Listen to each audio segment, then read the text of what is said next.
আসসালামু আলাইকুম বন্ধুরা।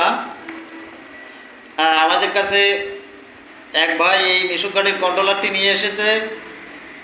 কন্ট্রোলারটির সমস্যা হচ্ছে আপনার চাবি সুইচ চালু করার পরে চাকাটা জাম হয়ে যাচ্ছে, মানে মোটরটা জাম হয়ে যাচ্ছে কিন্তু গাড়িটা চালু হচ্ছে না। আমরা কিন্তু সমস্যাটা পেয়েছি।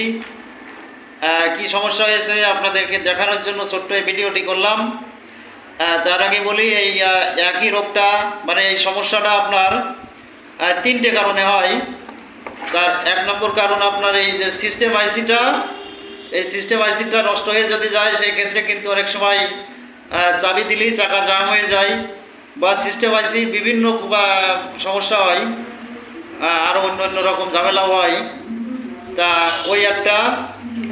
দ্বিতীয় নম্বর আপনার মসফেটগুলো অনেক সময় শর্ট হয়ে গেলেই চাকা জাম হয়ে যায়, আবার মিস্টেক হয়ে গেলেই চাবি দিলেই আপনার চাকা জাম হয়ে যায়, মানে মোটরটা জাম হয়ে যায়।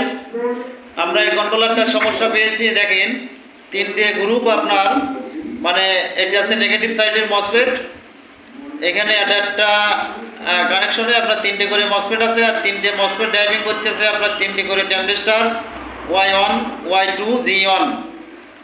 আমরা এই মাঝের এই যে Y1, এই Y1 ট্রানজিস্টর একটা শর্ট পেয়েছি, এই শর্টের কারণে চাবি দিলে আপনার চাকাটা জাম হয়ে যাচ্ছে।